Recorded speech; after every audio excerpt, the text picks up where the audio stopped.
back to the Pastor Search Sessions. I'm here with Katie Lupchow, and we are going to discuss today, when you have all these resumes that you're looking through for this new pastor that you're looking for, how do you sort through them, and how do you get down to the one or two that you really want to pursue? And so she works at a company, and she actually goes through resumes every single day. Can you tell them a little bit about that? Sure. So I'm the HR manager at the company that I work for. So one of my primary jobs is to recruit and find the right people for the job openings that we have. So like Pastor Philip said, I look through resumes all the time. Every single day we're looking and trying to find the best candidate for the open positions that we have. So the positions you're looking for are various, like throughout the company, and have a different criteria for each one. Yep. Yeah. Yep. So we're looking forward to seeing what you're going to tell us today to help us out. So you get these resumes, and you begin to look through them. What is some of the things you can do to decide initially how to sort them out? Well, first you need to know the type of candidate you're looking for. So depending on the open position that you have, you're going to have criteria. And going into this, you need to kind of have an idea of the qualifications you're looking for in that person, and really kind of the type of person you're looking for. A lot of times you kind of don't know certain things. So praying about it is huge. Right. And I do that a lot, actually. Lord, I don't know exactly what I'm looking for. Can you kind of help me narrow down certain qualifications and things that I need to be looking for when I'm searching for, through these resumes. So that's the big thing, is knowing what you're looking for so that you can start picking things out while you're looking through the resumes. And I think that's an important point, especially for what you are doing. You're looking through these resumes, and I think you start with prayer. You're looking for a godly man to guide your church, and you pray, and God will kind of give you a system to look through the resumes. Right. All right, so let me ask you a question. There's a person in the church that has their resume, and they present it. What do you do with that? Do you look internally, or do you not look internally? I mean, what do you do? I think it's important to do both. If there are candidates internally that want to be considered, absolutely consider them, but also look externally. Just because there's a candidate internally doesn't make them the most qualified. You may get stuck in a rut sometimes where if you continue to do internal candidates, you're kind of looking into, this is how we've always done it.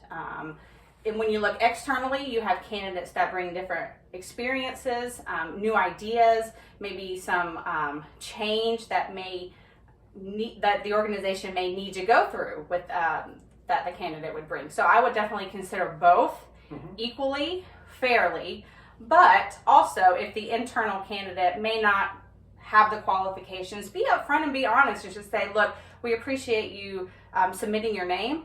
We did look through your resume. We considered your qualifications, and unfortunately this time you're just not the right fit for this position. And I think the more honest you are, the better that will be received by the candidate. Yeah, and in a church, you need to do that earlier rather than later.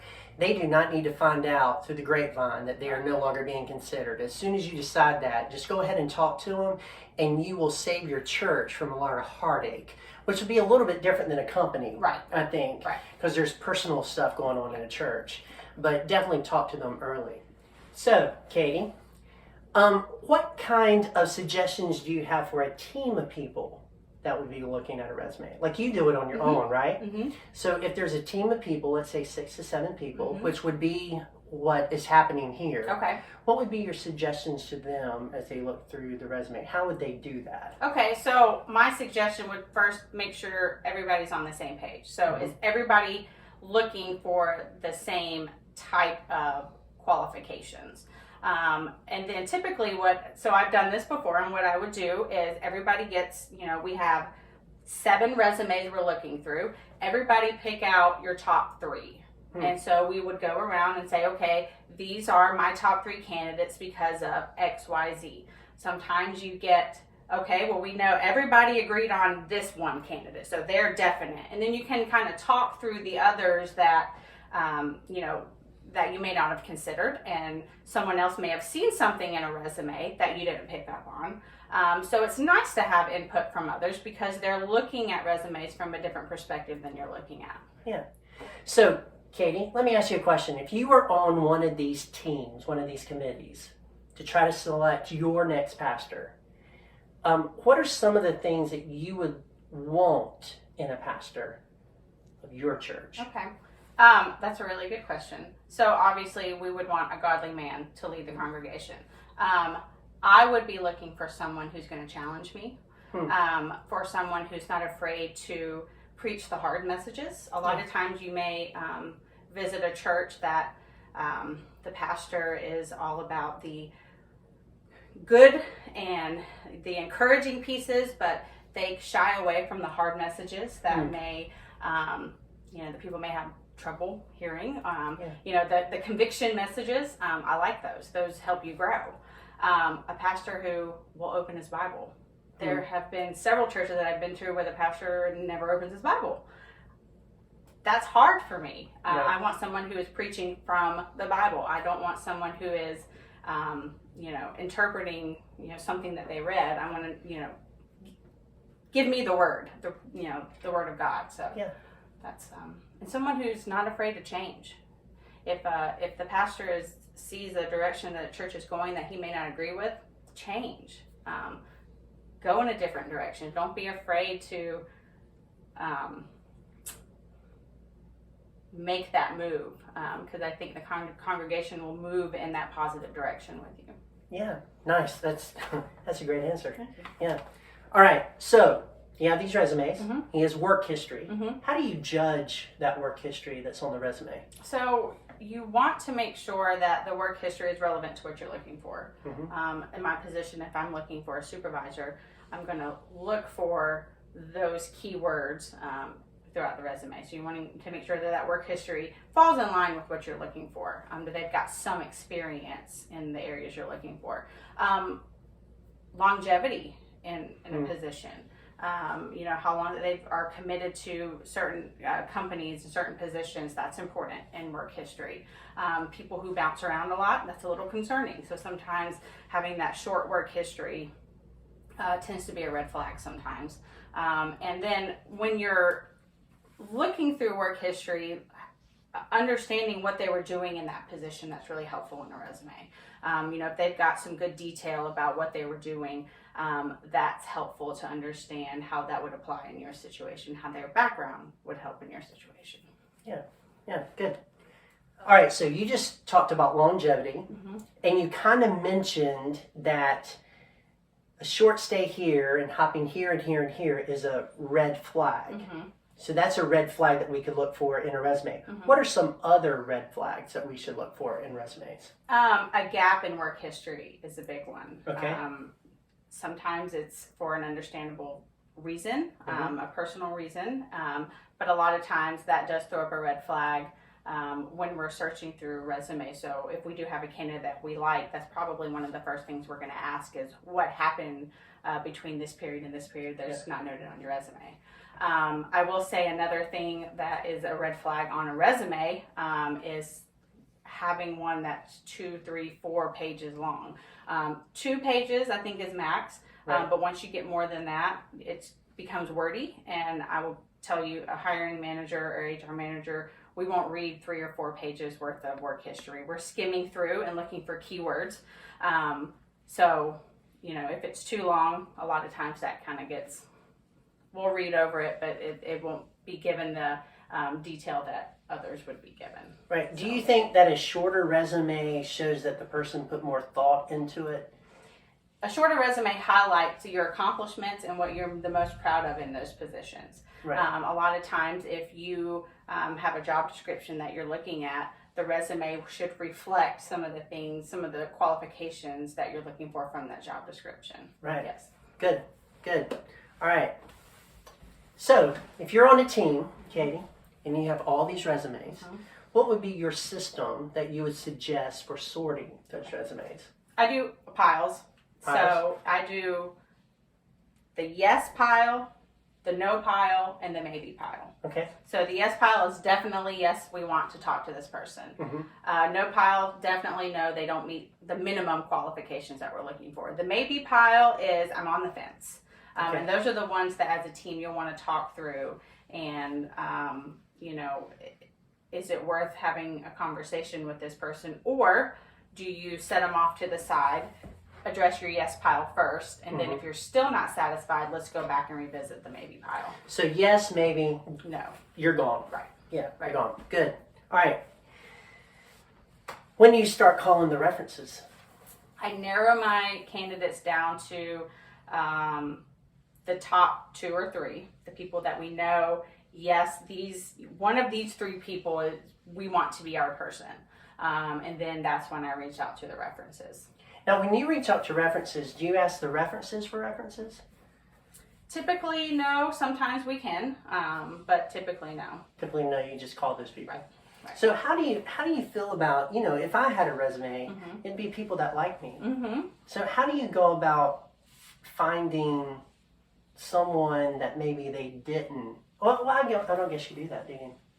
Sometimes it's in the way that you ask the question. So you can get information from someone who